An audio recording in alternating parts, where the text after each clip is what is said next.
Dépenser l'argent pour le mariage, ça ne rapporte rien. C'est une dépense morte. Tout ce que tu as dépensé pour le mariage, c'est un passif, jamais un actif. Je veux une grande robe, je veux ceci, je veux des grandes fêtes. Tu as dépensé 15 millions, c'est très très bien. Et toi, la femme, tu l'encourages. Tu vas manger la teke avec le sable. Tu veux bien comprendre ça. Il faut bien savoir qu'est-ce qu'il y a derrière. Une histoire qui m'a frappé. Un pasteur que je connais s'est marié avec 2 Rolls Royce.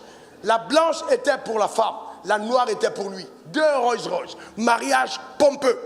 Le samedi, tellement. Et le dimanche, les gars de la Rolls Royce ont dit, si tu ne payes pas, on ne vient pas. Donc le dimanche, déjà, ils sont repartis au mariage en l'église en taxi. C'était le début. C'était le début. Comment tu peux prendre 2 Rolls Royce et puis tu vas te marier? Ben, vous savez comment je me suis marié? Authentique. Je n'avais pas les moyens que j'avais, mais j'avais une vision. J'avais une petite voiture, une Mazda X quelque chose là, 2 places décapotables. Je suis allé me marier. Je suis allé moi-même au volant. Je suis descendu à la mairie. Je suis allé me marier. Quand on a béni le mariage, on a terminé. Elle est montée à droite. J'ai démarré moi-même. Il n'y a pas de chauffeur. J'ai démarré moi-même. Frères et sœurs, j'ai démarré. Parce qu'il fallait faire des économies du lendemain. J'ai démarré. Tu vas dans une maison et puis elle te dit j'ai mal au ventre. Tu vas dire que prions. Elle t'a dit qu'elle prie qu'elle a mal au ventre. Il faut aller consulter. Il faut prier. On prie quoi? Il faut aller à l'hôpital. Il faut faire des économies. Et nous ne sommes pas partis dans une chambre d'hôtel pour la nuit de noces. Jamais. J'ai préparé la chambre familiale. Je l'ai décoré la chambre familiale et nous sommes entrés dans la chambre. Parce que c'est notre chambre familiale. Je ne peux pas aller dans un hôtel où les magiciens ont dormi. Viens et je viens dedans dormir pour dire que je suis en train d'inaugurer mon mariage. J'ai dit c'est terminé, je suis allé dans ma chambre. L'enclé est dans ma chambre. Toi tu vas aller dans le même lit où on a violé une fille hier. On a abusé des jeunes enfants hier. Il y a eu des orgies hier. C'est là où tu viens poser ton premier rapport sexuel avec ta femme. Tu attends quoi après? Après tu es étonné des divergences de ces comportements. Mais parce que tu n'es pas sage. Tu n'es pas sage. Dans tous les cas, vous allez terminer dans votre chambre. Gars, il faut être malin. Commence dans ta chambre. Il ne faut pas que vous rentrez dans ton lit et commence à dire j'ai mal au dos. Vous avez dormi dans les lits, des matelas que tu n'as pas. Ah oui, il faut aller dans ta chambre. Dans ta chambre. C'est là où tu commences. Dans ta chambre. Dans ta chambre. Vous savez, et vous mariez pour qui? Pour impressionner les gens? Allez, vous vous mariez pour vous-même. Vous n'avez pas à faire des choses. Non, restez chez vous. Maintenant, après, vous accordez un petit temps. D'accord, vous décidez, d'accord, de partir. Et vous savez autre chose que j'ai fait? C'est simple. Non, tu peux t'asseoir. Ce que j'ai fait était simple. J'ai dit, ne m'envoyez pas les cadeaux. Envoyez-moi l'argent. Je vous dis la vérité. Je vous dis la vérité. Parce que, moi, non, j'ai dit n'envoyez pas les cadeaux. Je n'ai pas fait une liste. Non. J'ai dit, vous nous aimez, vous les faites. Envoyez-moi l'argent. Là, on a besoin d'argent. On n'a pas besoin de 200 verres. Amen. On n'a pas besoin de même type. Non. On a besoin d'argent. Ah oui. Ouais, tu vois les gens arriver au mariage, ils ont des tonnes de trucs comme ça, c'est des verres dedans. C'est plein. Il n'y a pas de place dans ta maison, dans ta petite maison pour garder tous les verres. J'ai dit non, donnez-moi le cash. Les enveloppes. Et on a préparé des jolies enveloppes pour donner aux gens. Mettez l'argent dedans. Mettez ça dedans en même temps. Mettez ça dedans. Les gens font leurs commentaires jusqu'à... C'est pas un problème. Vous voyez où on est aujourd'hui? Parce qu'il était sage. Parce qu'il était sage. C'était sage. C'est important. Mais toutes ces choses-là, écoutez-moi, toutes ces choses, vous ne décidez pas seul. Vous faites asseoir votre femme et vous discutez. On a discuté, on a parlé. Je lui ai dit, voici ce qui est nécessaire. Voici. On a discuté. Non, ça je ne suis pas d'accord. Ok, pourquoi on discute? Et puis on tombe d'accord et on va ensemble. Simplement. Parce qu'il y a le futur à construire. Il n'y avait même pas de gâteau de mariage. Sérieux. Vous savez, je vais vous dire une chose. La saison n'était pas encore arrivée. La saison n'était pas arrivée. On était en train de se construire. J'avais des affaires certes. Mais, frères et sœurs, il y avait ce qui devait être fait. Et nous l'avons fait, en accord. Quel est le concept du gâteau et pourquoi le gâteau, il signifie quoi?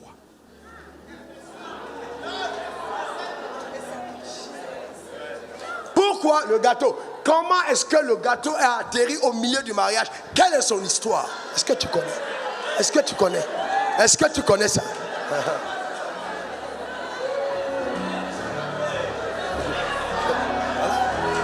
Voici comment Satan fragilise les mariages par les impulsions sexuelles. Les impulsions sexuelles, vous voyez, mal canalisées. Parce qu'il y a des personnes qui ont des pulsions sexuelles et ils pensent que parce que je vois telle sœur et j'ai envie d'elle, alors Dieu m'a dit que c'est ma femme. Non, non, ton zizi peut se tromper. Je te dis la vérité. Il était vierge et il paraissait difficile à Amnon de faire sur elle l'amour des tentatives. Amnon avait un ami nommé Jonadab, fils de Shema, frère de David. Et Jonadab était un homme très habile. Ça, il y a des gars habiles. Et il lui dit, pourquoi deviens-tu ainsi chaque matin, plus maigre, toi, fils du roi? Ne veux-tu pas me le dire? Amnon lui répondit, j'aime Tamar, sœur d'Absalom. Mon frère, continue. Jonadab lui dit, il était tourmenté, ma sœur, tourmenté par la fille. Jonadab lui dit, mets-toi au lit et fais le malade. Quand ton père viendra te voir, tu lui diras, permets à Tamar, ma sœur, de venir pour me donner à manger, qu'elle prépare un mets sous mes yeux, afin que je le voie et que je le prenne de sa main. Le père, sans savoir qu'est-ce qui se passe, Amnon se coucha et fit le malade. Le roi vint le voir et Amnon dit au roi, je te prie que Tamar, ma sœur, vienne faire des 2 gâteaux sous mes yeux et que je les mange de sa main. David a envoyé dire à Tamar, dans l'intérieur des appartements, va dans la maison d'Amnon, ton frère, prépare-lui un mets. Ça va être une tragédie dans le royaume, cette histoire. Tamar alla dans la maison d'Amnon, son frère, qui était couché. Elle prit de la pâte, la pétrit, prépara devant lui des gâteaux et les fit cuire. Prenant ensuite de la poêle, elle le versa devant lui, mais Amnon refusait de manger. Et il dit, faites sortir tout le monde. Et tout le monde sortit de chez lui. Isolement. Alors Amnon dit à Tamar, apporte le mets dans la chambre et que je mange dans la main. Jeune sœur, tu étais au salon, à la chambre, vous voulez aller manger. Le lit est à côté. Ça te rappelle qui? Amnon. Tamar, non, non, non, il ne pensait à rien. Qui t'a dit qu'il ne pense à rien? C'est dans la chambre, on mange? Ok. C'est un simple ami, un simple ami. Mais tous les jours, il est toujours là, il est prêt pour moi. C'est bon, un simple ami. Qui t'a dit qu'un homme a une amitié avec une femme simple? Il est seul, tu es seul, simple, simple, simple. Et tous les jours, il t'appelle. C'est toi qui penses que c'est simple. Tamar prit les gâteaux qu'elle avait faits et les porta à Amnon. Ne permettez jamais, si vous êtes un homme marié, que votre femme entretienne une relation avec un sexe opposé. Que Adam a dit, ne permettez jamais. Vous devez être à même de verrouiller tout accès de ce type de relation. Ils deviennent à la longue extrêmement nocifs. Chacun qui couvre la terre promise, dans le désert quand il y a un problème, a envie de rentrer en Égypte. Deuxième loi, ne permettrez jamais à un Égyptien de continuer à avoir des rapports avec votre femme. Et les Égyptiens, ce sont toutes les personnes que votre femme a conduites avant. Faites, vous devez couper tous les liens. Vous assurez, vous devez... Non, je vous dis la vérité. Non, ta manière de... Non, il faut faire attention. Il faut couper tout. Il faut tout couper. Ah non, non, non, c'est son ami. Non, c'est son ex. Il sortait enfant. Non, c'est pas grave. C'est son ex. C'est son ex et puis il revient. Ex. L'Égypte a toujours appelé. Et je te garantis que les mets de l'Égypte donnent souvent envie de manger mieux que ce qu'on mange aujourd'hui. Ce qui tombe du ciel, souvent est moins agréable que ce qu'on mangeait en Égypte. Il faut faire attention aux Égyptiens de ta femme. Je déclare la guerre. Je déclare la guerre à tous les Égyptiens. Ta manière de dire Amen m'embête. Tous les Égyptiens. La guerre. La guerre est déclarée. Dans le nom suprême de Jésus. Donne-moi encore ton meilleur Amen. Ta manière de dire Amen m'embête. Même mes amis pasteurs. Tu es mon ami pasteur. Tu appelles ma femme. On ne se parle plus. Pourquoi tu appelles ma femme? Non, sérieusement. Tu es mon ami. Tu viens chez moi. Et tu appelles ma femme. Tu appelles ma femme pourquoi? Tu as une amitié avec ma femme? J'appelle ta femme? J'appelle pas ta femme. Pourquoi tu appelles ma femme? Et c'est comme ça que je parle. Tu appelles ma femme pourquoi? Que soit la dernière fois, n'appelle plus jamais. Non, c'est que non. Même si mon téléphone est fermé, tu m'envoies un message. D'ailleurs, qui t'a donné le numéro de ma femme? N'appelle plus jamais ma femme. Si tu veux qu'on reste amis, plus jamais ma femme. Clair et net. Il n'y a pas d'habillage dedans, frère. Il s'agit d'une famille. Il s'agit d'une famille. Ne permettez jamais, quand tu vois ta femme, comment... Ah, hey, laissez-moi, je ne veux pas vous dire tout. Faut, ta manière de dire... Hein?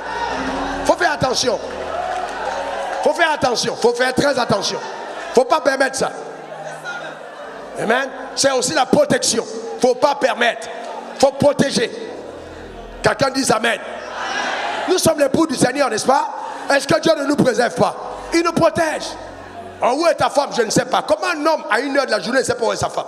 Dieu ne peut pas savoir où tu es. La femme ne doit jamais être hors réseau. Toujours réseau. S'il n'y a pas de réseau, elle quitte l'endroit. Il faut qu'elle soit dans un endroit où il y a le réseau. Pas hors réseau. Comment tu es hors réseau? Sur quelle base? Tu es marié. Comment tu es hors réseau? Ton portable c'est éteint. Tu n'as pas chargé la nuit, pourquoi?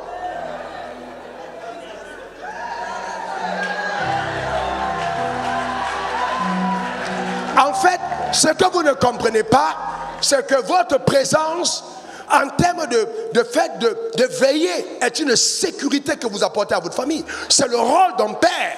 Votre enfant n'est pas rentré jusqu'à 19 ans, vous devez savoir où il est. Où va votre enfant en journée? Vous devez savoir quels sont ses amis. Où est-ce qu'ils habitent? Allez voir où ils dorment. Où ils sont les amis qui viennent chez vous? Ils viennent d'où? C'est ton rôle de père. Ce n'est pas la blague. Ne jouez pas avec ça. Ce n'est pas la blague. Tout le monde entre vous. Oh non, c'est l'ami de Nina. L'ami de Nina. Il fait quoi l'ami de Nina? C'est qui fait quoi dans la maison? Son père c'est qui? Il sort d'où? C'est qui ce garçon? C'est un gars qui est dans le ghetto. Il fait quoi chez moi ici? Faites-le sortir rapidement. Nina vient. Puis jamais ce gars ici. Est-ce que j'ai bien compris? Oui papa. C'est pas pour rien que l'homme a la voix grave et la femme a la voix fluette. Utilisez votre autorité. Parlez fermement.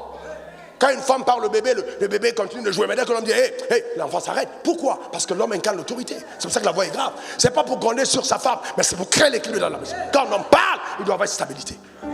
Ne soyez pas des gens qui sont flemmards. Tu vois ta femme, tu trembles. Tu es qui toi? Faut te redresser.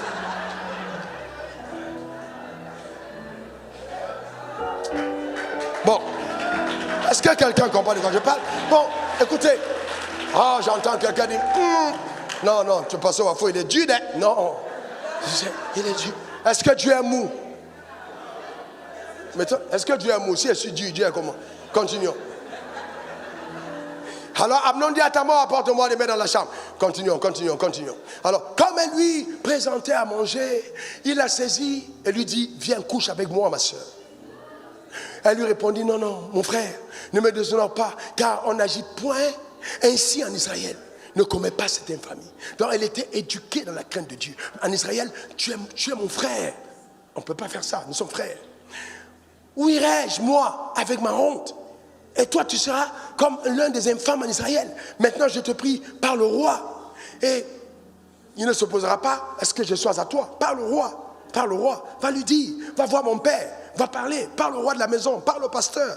Les malauds n'aiment pas ça. Mais elle ne voulut pas l'écouter.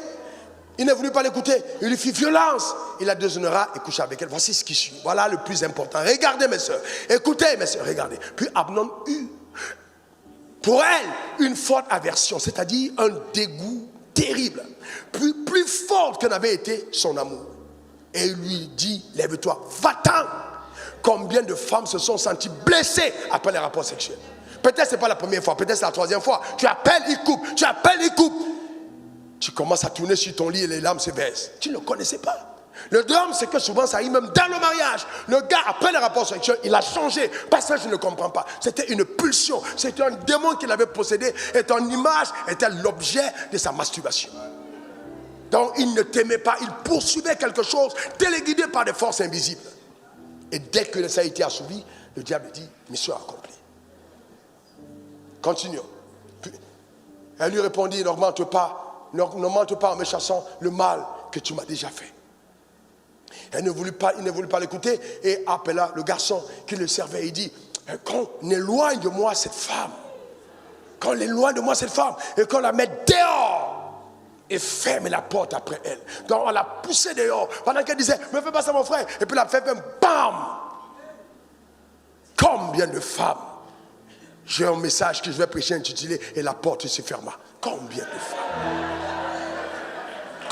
de femmes. Avant ça, il y avait des promesses. Je vais faire ci, je vais être construit un château, je vais faire ça, je vais faire ci. Mais après, la porte s'est fermée. Il y a des gens qui se marient par mauvaise motivation. Et je vais vous donner une seule de ces mauvaises motivations. Pour une femme ou pour un homme, se marier parce que nous sommes amoureux peut être la tragédie la plus spectaculaire. On ne se marie pas parce qu'on est amoureux. Ça peut être une mauvaise motivation. L'amour n'a pas été la raison clé pour le mariage d'Adam et Ève. Non, ils ne sont pas mariés parce qu'ils étaient amoureux. Et puis on a vu, non. Ce mariage ne devait pas réussir par amour. Il devait réussir par la sagesse. Donc la sagesse prime sur l'amour. D'abord la sagesse. Bon, la sagesse dit, de qui suis-je même amoureux? De qui je suis en train d'avoir des sentiments? Qui est cette personne? Et je pense même que l'amour d'Adam pour Ève dans le jardin d'Éden a été la base de sa chute. S'il n'aimait pas cette femme-là, comme il avait aimé, il aurait préservé le jardin. Mais il aimait trop pour lui dire non. Il aimait trop pour lui dire non. Dans tout ce qu'elle a dit, elle était tellement importante qu'une femme qu'il a épousée est devenue une idole dans son âme. Il y a des hommes comme ça complexés vis-à-vis de leur femme. Dès qu'elle parle, ils ne peuvent plus rien dire. On passe par elle, on sait que le monsieur va toujours dire oui.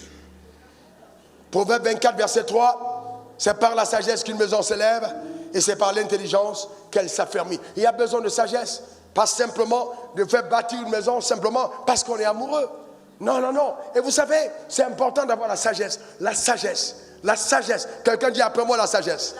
Et vous savez que c'est vraiment difficile parce que quand je me mariais quand même de tous mes frères, par la grâce de Dieu, je suis celui qui a atteint un certain niveau d'élévation. Même à cette époque, s'en sentait quand même, c'était un certain niveau que j'atteignais, que beaucoup de personnes dans ma famille n'avaient pas atteint. Donc ça devient à un certain moment, vous devenez un objet de protection de la part de vos frères et de vos sœurs. Et même votre propre mère, et gens tout autour. Personne n'a envie de perdre ce qui est à lui. Donc la venue d'une femme dans le mariage peut être une menace pour la belle famille. Peut être une menace, vous voyez, vous donnez deux côtés, il peut y avoir des tensions. Alors qu'est-ce que j'ai fait? Simplement, j'ai compris qu'il fallait que ma femme soit acceptée de ma famille. Aussi simplement que tout, ce que nous avons résolu en haut conseil restreint dans la chambre maritale, c'était que tous les besoins de sa famille passent par moi et tous les besoins de ma famille passent par elle. Terminé.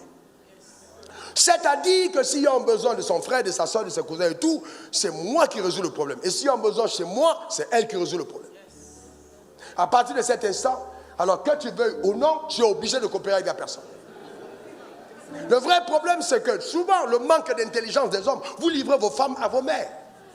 Et ta mère parle n'importe comment à ta femme, mais tu es un voyou. En fait, il y a un problème. Comment est-ce possible? Il y a un problème. Oh non, vraiment, ma mère n'aime pas ma femme. Qu'est-ce que tu dis à ta mère quand il y a un problème avec ta femme? Qu'est-ce que tu dis à ta mère? Oh non, vraiment, maman, tu sais, aujourd'hui, qu'est-ce que tu as mangé, mon fils? Oh, vraiment, maman, c'est terrible. Telle chose me manque, hein? Telle chose me manque. Je suis allé à un mariage. Il faut rester chez ta mère. Pendant que je peux me préparer une seule jumblette, tu m'apportes ça le week-end. Hey, ta femme ne sait pas faire ça. Tu penses que la maman, elle pose des questions sciemment? Non, elle ne sait pas faire. Elle ne sait pas te piler le fitou banane? Non, elle ne pile pas. C'est que ok, j'arrive là-bas le week-end. Et puis elle vient là-bas le week-end, toum. Quand tu es là, tout va bien. Dès que tu tournes le doigt, toi, c'est ta femme. Vous dites, c'est pas possible. C'est toi qui. Mais attends, tu ne sais pas piler les. Maman quoi? Vous êtes là. Ta femme, ta mère commence à parler à ta femme. Et il y a des choses qui se passent parce que ta femme n'est pas respectée. Il faut savoir que si ta mère ne respecte pas ta femme, c'est toi qui ne respectes pas ta femme. Si ton frère manque de respect à ta femme, c'est toi qui ne respectes pas. Tu ne peux pas permettre que quelqu'un parle à ta femme n'importe comment. Même vos enfants, vous devez les protéger. Un de mes frères a dit, oh, bien, notre femme. J'ai dit, stop, ma femme, pas notre. Elle n'est pas notre femme, elle est ma femme. Et c'est comme ça que vous commencez, pas notre femme, c'est ma femme. Voilà, c'est pas notre. Ouais. Non, je parlais dans le sens de la tradition. Je ne suis pas chef de village, je suis pasteur. Il n'y a pas de tradition ici. Il n'y a pas de tradition qui tient. C'est ma femme, c'est clair et net. Ou bien, c'est pas notre femme. Faut pas, parce que les mots sont puissants. Nôtre, comment nôtre? Voyez-vous? Donc c'est très important de mettre la parole de Dieu comme fondement vital pour construire afin d'atteindre les desseins de Dieu. Et voyez-vous, famille pour destinée. Donc si je laisse la tradition dans la famille, je ne peux pas servir Dieu, je vais servir le village. Donc si je poursuis les desseins de Dieu, alors dans la famille, je dois mettre pour dessein et fondation la parole de vérité. Que Dieu bénisse ton âme et que Dieu bénisse sa vie. En fait, c'était l'introduction.